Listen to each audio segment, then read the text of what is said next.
ஞானானந்தமயம் தேவம் நிர்மலஸ்படிகாகிருதியும் ஆதாரம் சர்வ வித்யானாமயக்ரீவம் பாஸ்மகே. அஸ்ட்ரோ லைஃப் டிவி நேயர்களுக்கு அஸ்ட்ரோ கே ஐயங்காரின் பணிவான நமஸ்காரங்கள்.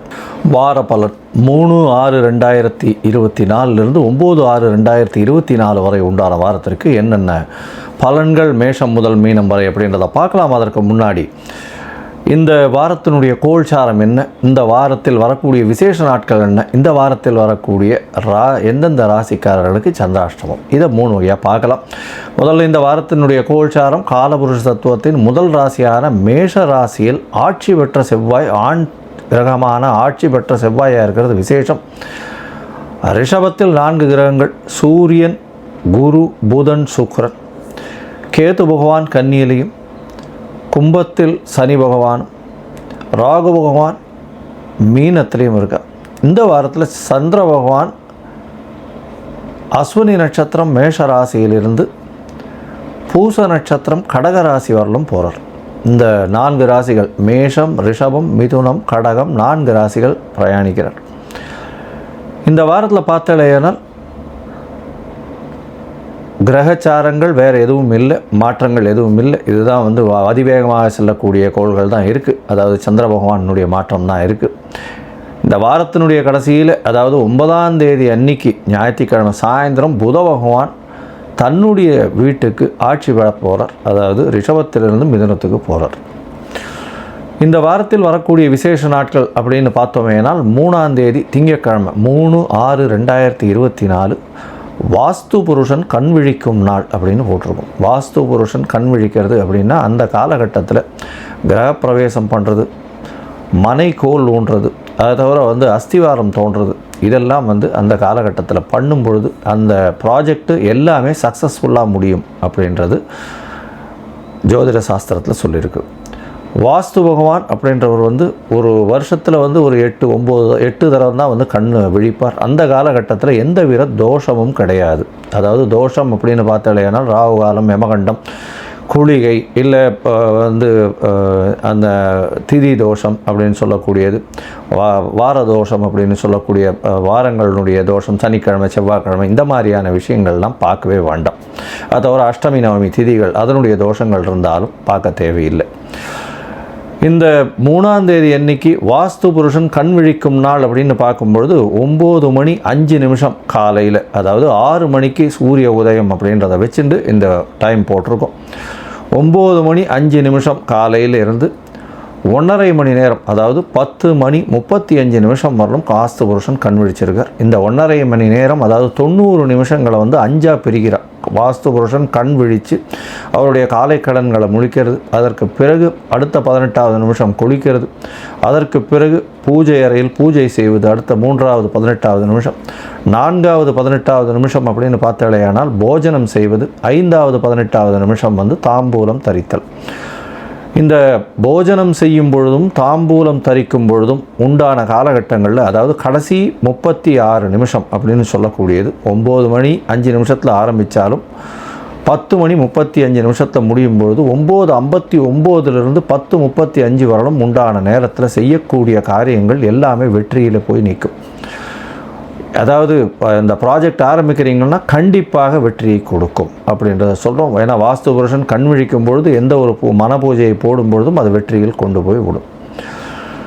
சரி, இதற்கு பிறகு பார்த்தோமேயானால் 4ஆம் தேதி அன்னைக்கு பிரதோஷ காலம். பிரதோஷ காலம் அப்படின்னு சொல்கிறது 13ஆம் நாள், அதாவது வளர்பிறையிலும் தேய்பிறையிலும் வரக்கூடிய 13ஆம் நாளை பிரதோஷம்னு சொல்லும். சாயந்தரம் சிவன் கோயிலில் பிரதோஷ தீபாராதனை ரொம்ப முக்கியம். எல்லா விதமான தோஷங்களையும் போக்கக்கூடிய ஒரு விசேஷத்தை கொடுக்கக்கூடியது இந்த பிரதோஷ காலம். பிரதோஷத்துக்கு விரதம் இருக்கிறதன் மூலியமாக கடன்கள் அற்று போகும், எல்லாவித பிணிகளும் அற்று போகும் அப்படின்றது ரொம்பவும் விசேஷம்.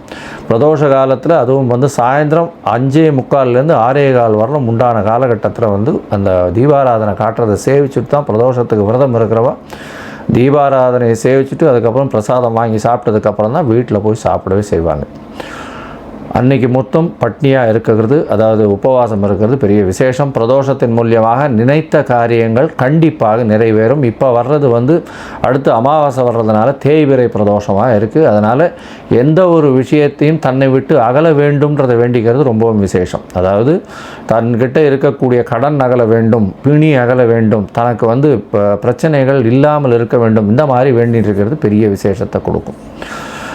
இந்த வாரத்தில் பார்த்தாலேயானால் 6ஆம் தேதி அன்னைக்கு அமாவாசை, அதாவது சூரியனும் சந்திரனும் ஒரே பாகையில் வரக்கூடிய நாள் அமாவாசைன்னு சொல்கிறோம்.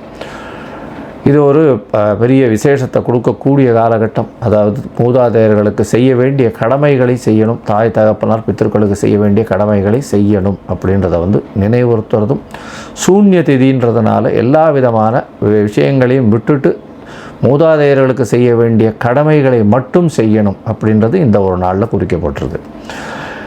இந்த வாரத்தில் பார்த்தாலேயானால் இந்த எல்லா விதமான ஏற்றங்களும் இருக்கக்கூடியதாக இருக்குது. இந்த வாரத்தில் ராசிகளை பொறுத்தவரையிலும் கன்னி, துலாம், விருச்சிகம், தனுசு இந்த 4 ராசிக்காரர்களுக்கு சந்திராஷ்டம காலம். சந்திராஷ்டமம்னா உங்களுடைய பிறந்த ராசியிலிருந்து 8ஆம் இடத்துல சந்திர பகவான் மறையும் பொழுது சந்திராஷ்டமம்னு சொல்கிறோம். சந்திரன் அப்படின்னு சொல்லக்கூடியவர் மதிகாரகன் மறைந்து இருக்கக்கூடிய காலகட்டத்தில் கண்டிப்பாக மதி மயங்கக்கூடும், தவறான முடிவுகள் எடுக்கக்கூடும். அதனால் முடிஞ்ச வரலும் இந்த காலகட்டங்களை தவிர்ப்பது நல்லது. வெளியூர் வெளிமாநில பிரயாணங்களையும் தவிர்ப்பது நல்லது. இந்த காலகட்டத்தில் உங்களால் முடிஞ்சதுன்னா அருகில் இருக்கக்கூடிய கோசாலையில் போய் அகத்திக்கீரை கட்டு ஒரு பசுமாட்டுக்கு கொடுத்துட்டு வாங்க. இதன் மூலியமாக சந்திர பகவானுக்கு உண்டான பரிகாரம்னு சொல்லக்கூடியது இது. அதனால் சந்திராஷ்டமத்தின் தாக்கம் வெகுவாக குறையும். இப்போ என்னுடைய மொபைல் நம்பர் ஸ்க்ராலிங்கில் கீழே வந்துட்டுருக்கோம். உங்களுக்கு எனக்கு அஸ்ட்ராலாஜிக்கல் கன்சல்ட் தேவைப்படுமாயின் நீங்கள் உங்களுடைய date, time, place of birth, உங்களுடைய நேம், பேரண்ட்ஸ் நேம் இதெல்லாம் அனுப்பிச்சிடலாம். சந்தி இருக்கான்னு முதல்ல பார்க்கணும். அதாவது பாத சந்தி, சந்திரனுடைய பாத சந்தி எந்த ராசியோ அந்த ராசியில் இருக்கக்கூடிய பாத சந்தி இருக்கான்றதை பார்க்கணும். லக்ன சந்தி இருக்கான்றதை பார்க்கணும். அதற்கப்புறம் உங்களுடைய ஜாதகத்தை போட்டு நீங்கள் என்ன நட்சத்திரத்தில் இருக்க, என்ன பாதத்தில் இருக்குன்றதை பார்த்துட்டு கோச்சார பிரகாரம் இன்றைய நிலைமை எப்படி இருக்குது, உங்களுடைய தசாபுக்தி அந்தரம் சூக்ஷ்மம்லாம் எப்படி இருக்குன்றதை பார்த்துட்டு அதற்கு உண்டான பலன்கள் என்ன அப்படின்றதையும் அதற்கு உண்டான பரிகாரங்கள் எளிய வகையில் என்ன அப்படின்றதையும் சொல்கிறேன். என்னுடைய கட்டணம் என்னன்றதையும் அதில் சொல்கிறேன். இப்போது மேஷம் முதல் மீனம் வரை 3/6/2024 9/6/2024 வரலும் உண்டான வாரத்திற்கு என்னென்ன பலன்னு பார்க்கலாம். சிம்மம், மகம், பூரம், உத்திரம் இந்த 3 நட்சத்திரம் 9 பாதங்களை கொண்ட ராசி. ராசியின் அதிபதி அப்படின்னு சொல்லக்கூடியவர் சூரிய பகவான். ராசிக்கு 10ஆம் இடத்துல திக்பலம் பெற்றிருக்கிறது பெரிய விசேஷம். இந்த சிம்ம ராசிக்காரர்களுக்கு பார்த்தோம்னா சப்தமத்தில் சனி பகவான் இருக்கார். அதனால் எதிராளிகளை, கூட்டாளிகளை நம்ப வேண்டாம். அதாவது எதிர்பாலினத்தவரையும் நம்ப வேண்டாம், கூட்டாளிகளையும் நம்ப வேண்டாம். நண்பர்கள் மூலியமாக சிறு சிறு பிரச்சனைகள் வரக்கூடிய வாய்ப்புகள் மிகவும் அதிகமாக இருக்கும். உடல் நலத்தில் கொஞ்சம் ஜாகிரதையாக இருக்கிறது நல்லது. ஏன்னா சனி பகவான் உங்களுடைய ராசியை பார்க்கறதுனால உடல் நலத்தில் பிரச்சனைகள் இருக்கக்கூடும். உங்களுடைய ராசிக்கு 10ஆம் இடம் வலுப்பெற்று போயிருக்கிறதுனால தொழிலில் அபரிமிதமான ராஜயோகம் கிடைக்கக்கூடிய காலகட்டம். 10ஆம் அதிபதி ஆட்சி பெற்றிருக்கார். ராசியின் அதிபதியும் 10ஆம் இடத்துல திக்பலம் பெற்றிருக்கிறது பெரிய விசேஷம். இதை தவிர குருவும் புதனும் சேர்ந்திருக்கார். 10, 11 அதிபதிகள் சேர்ந்திருக்கக்கூடிய காலகட்டம். இதை தவிர 9ஆம் அதிபதி 9ஆம் இடத்தில் ஆட்சியும் 10ஆம் அதிபதி 10ஆம் இடத்தில் ஆட்சியும் இருக்கிறது பெரிய ஏற்றத்தை கொடுக்க போகிறது. அதாவது செவ்வாயும் ஆட்சி பெற்றிருக்கிறார், சுக்கிரனும் ஆட்சி பெற்றிருக்கிறார் 10ஆம் இடத்துல. அதனால் இது தர்ம கர்மாதிபதி யோகம்னு சொல்லக்கூடியது. 9, 10 அதிபதிகள் ஆட்சி பெற்றிருக்கிறது தர்ம கர்ம அதிபதி யோகம் அப்படின்னு சொல்லக்கூடியது. உங்களுடைய வரவுகளில், அதாவது பண வரவில் ஒரு பகுதியை முடிந்தவரை நீங்கள் பொது காரியங்களுக்கு செலவு பண்ணக்கூடிய காலகட்டமாக இந்த வாரம் அமைய போகிறது.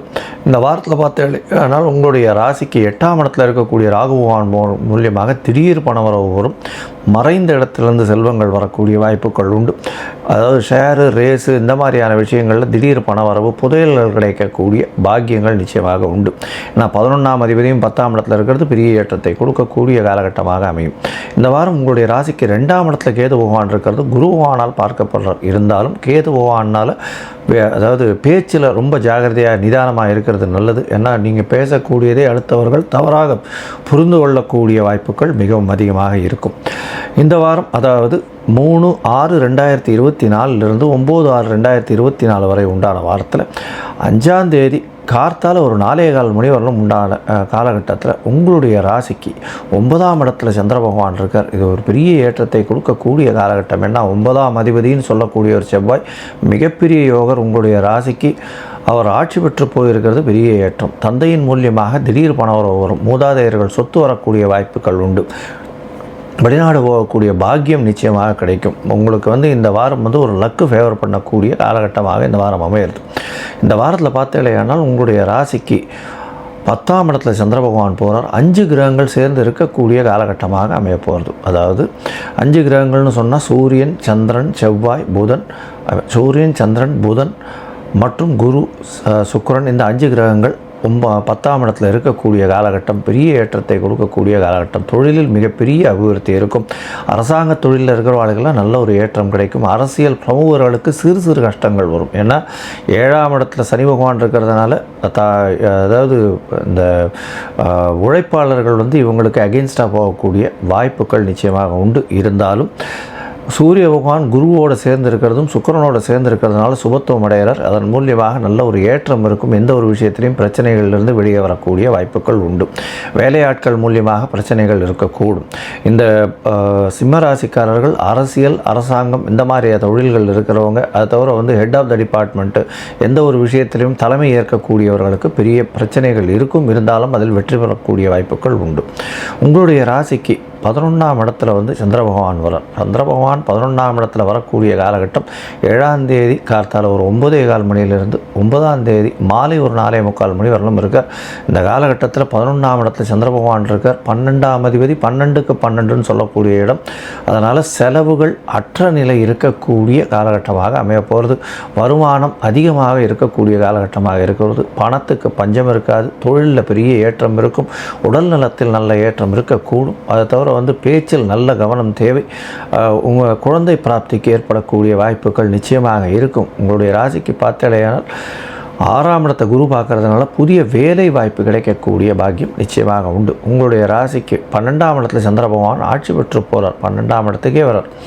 12ஆம் இடத்துக்கே வரக்கூடிய சந்திர பகவான் 9ஆம் தேதி சாயந்தரம் ஒரு 4:45 12ஆம் தேதி அதிகாலை ஒரு 1:45 வரலும் வரார். இந்த காலகட்டத்தில் பார்த்தீங்கன்னா சந்திர பகவான் 12ஆம் இடத்துல ஆட்சி பெற்று போகிறதுனால சுப செலவுகள் வரக்கூடிய வாய்ப்புகள் நிச்சயமாக உண்டு. இந்த வாரம் நல்ல ஒரு ஏற்றமான வாரமாக இருக்கும். இருந்தாலும் பேச்சில் மிகுந்த கவனம் தேவை. நீங்கள் அருகில் இருக்கக்கூடிய நாமக்கல் ஆஞ்சநேயரை போய் வழிபட்டு வர்றதன் மூலியமாக நல்ல ஒரு ஏற்றமும் மாற்றமும் நிச்சயமாக இருக்கும். கோதுமை தானியம் தானமாக கொடுங்க. நல்ல ஒரு ஏற்றம் கிடைக்கக்கூடிய வாரமாக இந்த வாரம் அமையிறது.